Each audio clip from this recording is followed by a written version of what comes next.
When she walked into my classroom for the first time, I could tell Miss Turner didn't think much of me. My name is Amara Brown, and I had just transferred to Riverview High. I was the only black girl in the class, and that didn't seem to sit well with her. From the very first day, Miss Turner made me feel small.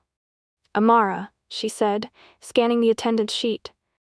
"Is that a name or a mistake?" The class laughed nervously. I wanted to disappear into my chair, but I forced a polite smile. She never missed an opportunity to nitpick my work. When I raised my hand, she'd call on someone else. If I finally got a chance to answer, she'd smirk and say, "Are you sure that's correct?" even when I was. At first, I thought maybe I was imagining it. Maybe she was just tough on everyone.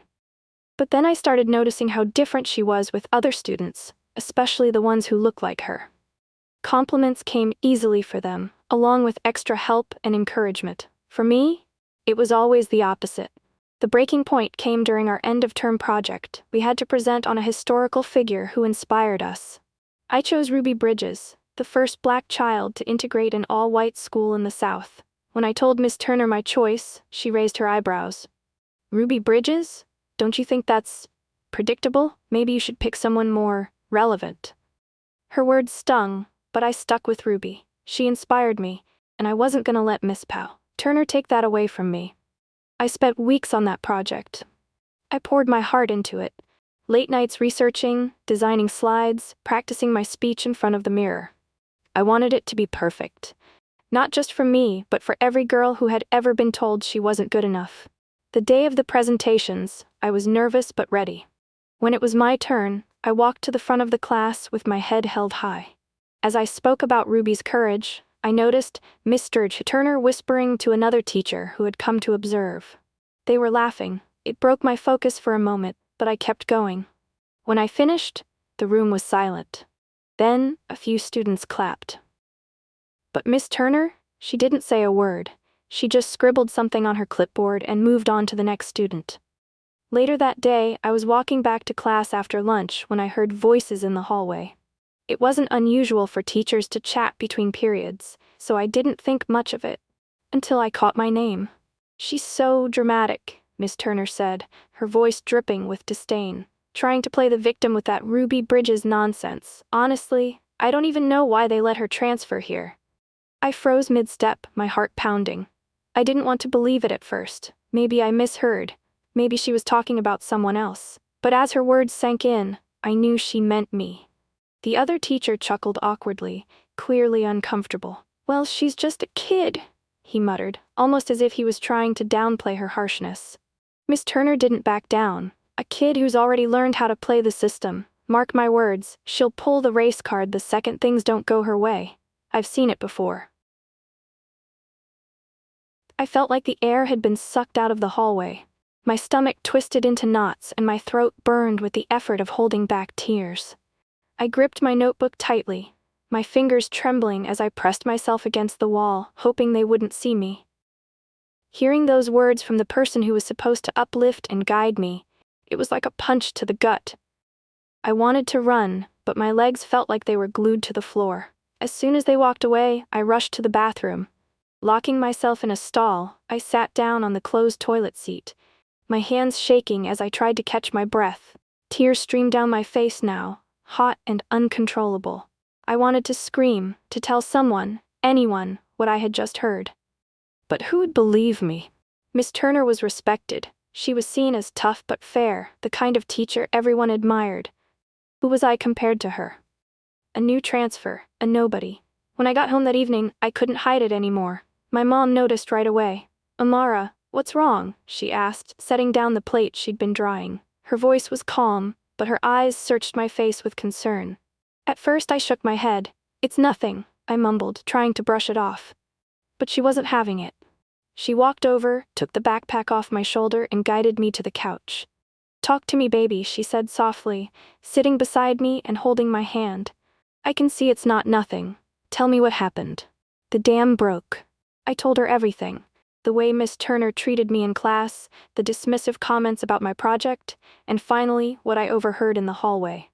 By the time I finished, I was crying again, my words coming out in shaky bursts. My mom sat quietly, listening to every word. Her face was calm, almost too calm, but I could see the fire in her eyes. She wasn't just angry, she was furious. But she didn't yell or curse. When I finished, she pulled me into a hug, her arms warm and steady, as if she was trying to shield me from the world. "Baby," she said softly, her voice steady but firm, "you don't let anyone dim your light. You hear me? You are brilliant, and you're going to shine, no matter what she thinks or says. Don't you ever forget that." Her words wrapped around me like a blanket, comforting but also strengthening. I nodded against her shoulder, sniffling as I tried to pull myself together. After a moment, she leaned back and looked me in the eye.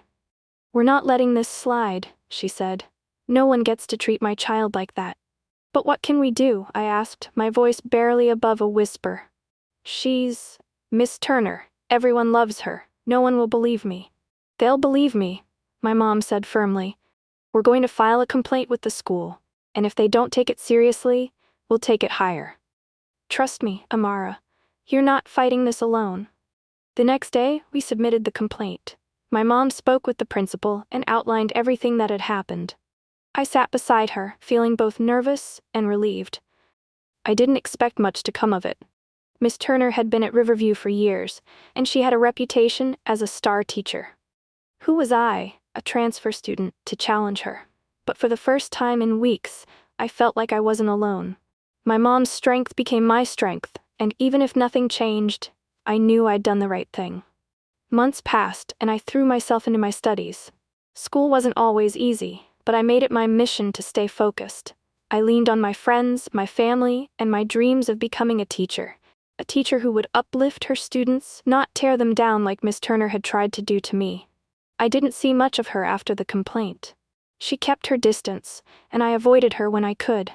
But even when I was in her class, I could feel the tension hanging in the air. It was like an invisible wall between us. Her unwillingness to acknowledge me, and my quiet determination to prove her wrong by succeeding in spite of her. The days turned into weeks, and soon it was time for the end-of-year assembly. Everyone was buzzing with excitement. It was the last big event before summer vacation. The principal stood at the podium, announcing the highlights of the year, the sports teams, the honor roll students, and upcoming plans for the school. Then she smiled and said, "And now, the moment you've all been waiting for, the Teacher of the Year award." The room erupted in applause. This award was a big deal. Students and parents had been voting for weeks, and the winner would receive a plaque, a certificate, and the honor of being recognized as the best of the best. I clapped along with everyone else, not thinking much of it. It wasn't something I cared about, especially given my experiences with certain teachers. But then the principal looked at me and said, "Amara, would you come up here to help us present the award?" I blinked, stunned. "Wait, me?" I whispered as I stood up, my heart racing. "Yes, you," she said with a smile, gesturing for me to come to the stage. My legs felt like jelly as I walked to the front of the auditorium. The lights were bright, and I could barely see the crowd through the glare. The principal handed me a microphone and an envelope, her smile warm but mysterious. "You'll see," she said when I glanced at her in confusion. Taking a deep breath, I opened the envelope, my hands trembling slightly. I pulled out the card inside and read the name written there. My heart stopped for a moment, and I almost thought I'd misread it. "Miss Turner?"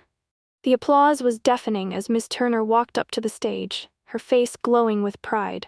She held her head high, a confident smile on her lips. But as she approached and saw me standing there with the microphone, her smile faltered. She took the plaque and turned to face the audience. But I wasn't done yet. "Miss Turner," I began, my voice steady despite the pounding of my heart. "On behalf of the students, I want to thank you for all your hard work this year. Your dedication has inspired us more than you know." The crowd clapped politely, and Miss Turner's smile returned, though it didn't reach her eyes. She clearly thought I was going to let her bask in the spotlight. But I had other plans. "And personally," I continued, my voice growing stronger, "I'd like to share something I learned from you. You've taught me a lesson I'll carry with me for the rest of my life." Miss Turner turned to look at me now, her expression cautious.